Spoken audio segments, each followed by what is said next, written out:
So as I'm sitting here getting my missions test done, the line isn't too bad actually, but this is something I've been dreading for quite some time now, and I've been putting off for quite some time now. And when I got here, the line was only about 9 minutes long, I think is what the ticker said up front. And the lesson learned here is that things are not always as bad as you make them out to be, right? And there's a lot of story we tell ourselves of how terrible this is going to be, how awful it is, and I can't do it, and this is the worst, and I hate this, I hate you.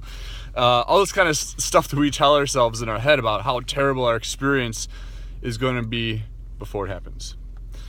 And as a result of that, we go into this experience in a very negative light. We essentially say, whether you believe it or not, it's going to be true. Or like the reality that you create pre-framing the situation that you have in front of you is pretty much going to be the outcome. And so if you think it's going to be terrible, it's probably going to be not so good. If you think it's going to be really great, it's probably going to be a little bit better. And so in your approach to losing weight or just trying to overall improve yourself as a person, I would recommend try to keep an open mind and focus on the positives of the situation before going into it. Before you tell yourself a story of how terrible it's going to be and how awful it's going to be and how, it's just something you can't do.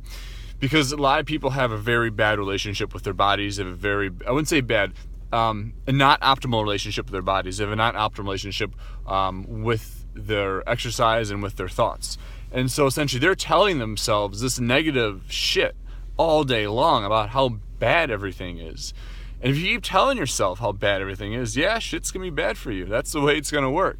But if you want things to be better, you kind of have to think in a little more silver lining perspective. Because if you look for the bad and everything, you're going to find exactly that. And your life is going to suck. You're going to be miserable. You're probably going to be overeating. You're not going to be exercising. And you're just going to feel terrible. But it doesn't have to be that way. You're just choosing that at this point in time in your life. The good news is if you're choosing to look at things in that negative light, you can also choose the opposite. But that ultimately comes up to you when you've reached that level of pain in your life in which it's just like, fuck, I can't take this shit anymore. I don't want to live like this. Then you can actually start moving on.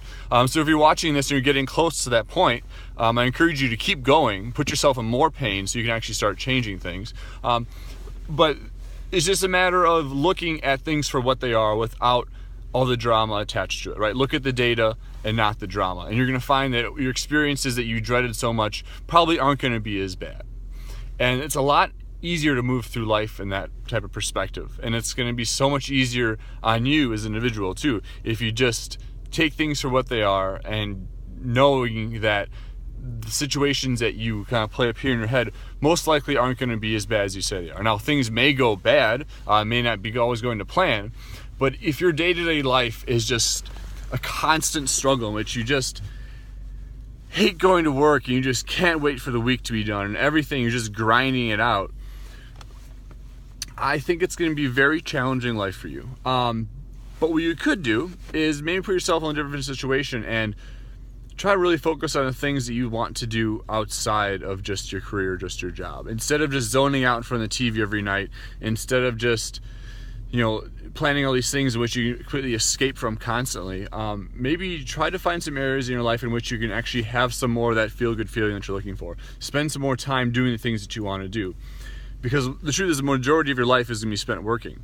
And if you're involved in a career in which you can't stand or which you really don't like, there may be a real solution to that, but what the solution is to actually actively engage in activities outside of your job so that your mindset is not constantly so negative all the time. So you're not always just so frustrated about everything all the time. And the challenge is that I see people have two things. They're really focused on their career and their jobs, and then as soon as work is over, they have a lot of self-sabotaging behavior, right? They have a lot of numbing themselves through alcohol, TV, and food. And they never actually feel good. They're always just feeling bad because they feel bad about the decisions they make outside of the stresses of work, and they feel bad at work when they're stressed out. And so they're constantly stuck in this loop. And so to get out of that, what you have to do is actually just engage in more activities that you enjoy, engage in more things that are kind of aligned with the vision in terms of a life that you want to live and the people you want to spend time with and the things that you want to do. And the more often you accomplish those things, your perspective is going to change. You're going to start seeing a lot more good in your life. You're going to see a lot more optimism. You're going to see a lot more hope. And you're going to see a lot more opportunity. But if you're that person who does experience a lot of shit and everything's always bad, it always seems like everything is such a struggle, everything is such a hardship, I suggest to you to look at the data of what's going on and not the story that you're attaching behind it. Don't make things worse than they really are, because misery loves company, and you're probably addicted to it too. You're probably addicted to the struggle, you're addicted to the grinding, addicted to the suffering, because it justifies you staying exactly where you are, and you don't have to move outside that bubble. And you're stuck in that mindset of, this is the way things are going to be, and that's the way my life is. So the point of this video is to offer you an alternative perspective, how things don't have to be the way you're experiencing them. You're simply choosing them for the meantime.